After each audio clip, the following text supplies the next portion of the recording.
Em Atos 26:14 diz assim: todos caímos por terra. Então ouvi uma voz que me dizia em aramaico: Saulo, Saulo, por que você está me perseguindo? Resistir ao aguilhão só lhe trará dor. O aguilhão, ele é um pedaço de ferro como se fosse uma lança. Eu conheci esse pedaço de ferro na mão de um amigo meu, pastor Alene, da Vila da Graça, em Brasília. Ele falou: vocês sabem o que é aguilhão? Não, a gente não sabe. Aí ele pegou ali do canto o ferro e falou: vejam se vocês conseguem resistir isso daqui. E ele veio com o aguilhão para cima de mim, e um pulo eu levantei da cadeira e fugi dali. E ele ia na direção das pessoas e não tinha quem podia resistir a ele. Por quê?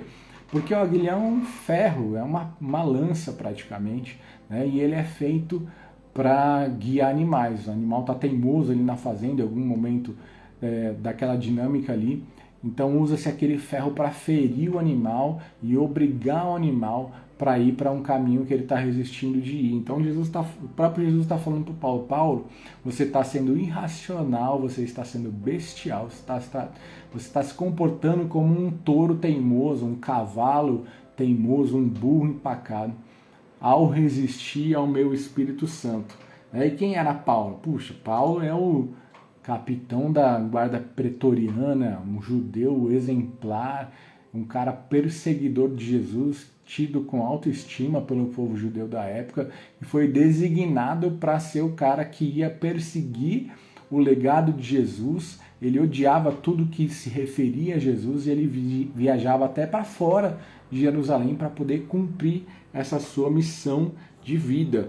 Então, para ele não bastava que Jesus tivesse morrido, eles tinham que fazer o mesmo com os discípulos e com tudo que restou do ministério de Jesus. Em Atos 26 ele está falando justamente dessa missão de vida que consumia ele, e ele está contando como é que foi o encontro dele com o Espírito Santo. E Jesus fala para ele isso a respeito do aguilhão. E você vai ver na Bíblia muitas menções de Deus assentado no trono, e os anjos falando santo, e uma luz inabitável, e ninguém pode ver o seu rosto, e os anjos cobrem o rosto para não ver o rosto do Senhor. Você vai ver várias menções, mas você só vai ver uma menção na Bíblia de quando Deus se levanta do seu trono. E essa menção está no livro de Atos. Eu vou ler um pouquinho, 3 versículos do livro de Atos que falam quem é o cara para quem Deus se levantou do trono. Talvez você imagine Jesus, talvez você imagine Paulo, talvez você imagine Pedro, mas Atos 6, do 8 ao 10, diz assim: Estevão, homem cheio de graça e do poder de Deus, realizava grandes maravilhas e sinais entre o povo. Lembra Jesus, não lembra? Cheio de graça e do poder de Deus. Vai lá na sua Bíblia, procura um versículo que diz assim: e Jesus curava porque Deus era com ele. Jesus não curava porque ele era Deus, mas ele curava porque o Espírito de Deus era com ele. Como está falando aqui, Estevão, homem cheio da graça e do poder de Deus, realizava grandes maravilhas e sinais entre o povo, como Jesus. Contudo, levantou-se oposição dos membros da chamada Sinagoga dos Libertos dos Judeus de Cirene, de Alexandria, bem como das províncias da Cilícia e da Ásia. Esses homens começaram a discutir com Estevão, mas não podiam resistir à sabedoria e ao espírito com que ele falava. Assim como Jesus, que calava os judeus, Estevão também calava os judeus, e aquele pesadelo que Jesus tinha continuava na vida de Estevão. Então eles decidem fazer com Estevão o mesmo que fizeram com Jesus, tramaram uma mentira para pegar Estevão, e Estevão então ele é levado para um julgamento onde ele é acusado de blasfemar, não sei o que, um monte de absurdo, sem pé nem cabeça.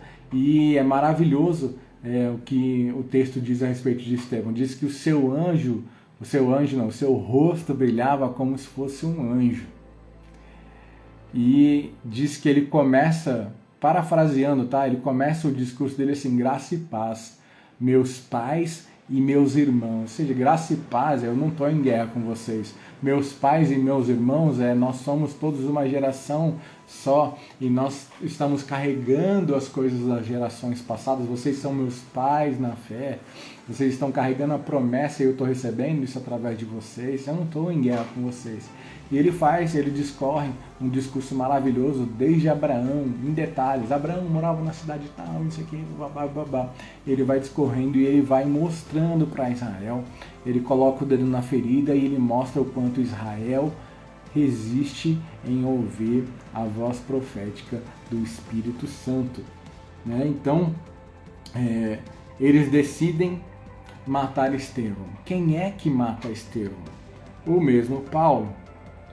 Então esse Paulo, que na época era Saulo, não tinha sido ainda recebido um novo nome, que Jesus fala agora você é Paulo, né? Antes ele era Saulo. Então o mesmo Saulo está lá na passagem dizendo que matou Estevão. Colocaram as roupas, colocaram a prova do crime aos pés de Saulo, porque ele era o mandante, ele era o encarregado, ele era o cabeça da operação, ele estava por trás disso tudo, ele era incumbido, a missão dele era fazer morrer tudo aquilo que remetia a Jesus, fazer morrer o legado de Jesus, as pessoas que estavam continuando aquilo que Jesus começou a fazer. Então, o que acontece aqui é, voltando lá no versículo que diz, Paulo, você está resistindo, né?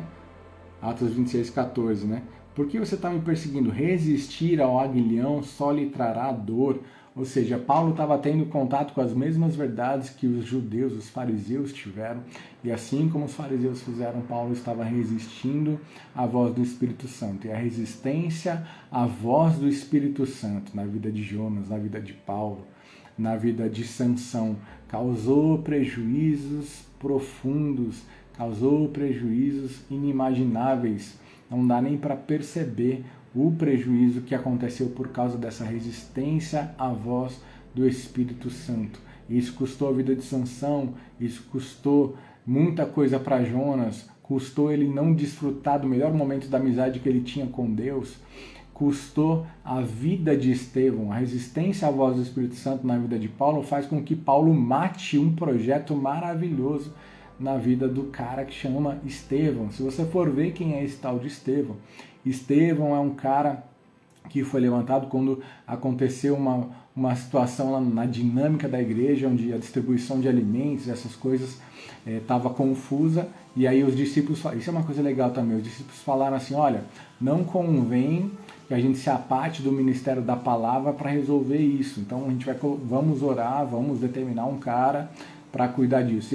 Esse cara é Estevão, só que o texto fala de Estevão o quê? Que ele fazia grandes maravilhas e sinais entre o povo. Então, muito mais do que fazer aquilo que ele tinha que fazer, ele fazia sinais e maravilhas entre o povo. A ponto de incomodar isso tudo aqui, Cirene, Alexandria, Cilícia, Ásia.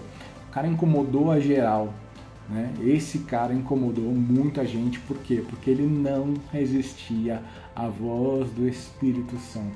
Ele não resistia à voz do Espírito Santo que dizia, se consagre, busque os dons, busque a oração, busque a leitura bíblica, faça jejuns e assim por diante. E porque Estevão não resistiu, ele teve um ministério que lembra o ministério de Cristo. Ele foi um pequeno Cristo também. Cristão significa pequeno Cristo. E por causa dessa dedicação, porque ele não resistiu à voz do Espírito Santo, quando a sua vida foi precocemente tirada, Deus se levanta do trono para receber Estevão. E Deus pode se levantar do trono para receber a mim e a você, desde que a nossa vida seja uma vida de entrega e não de resistência à voz do Espírito Santo.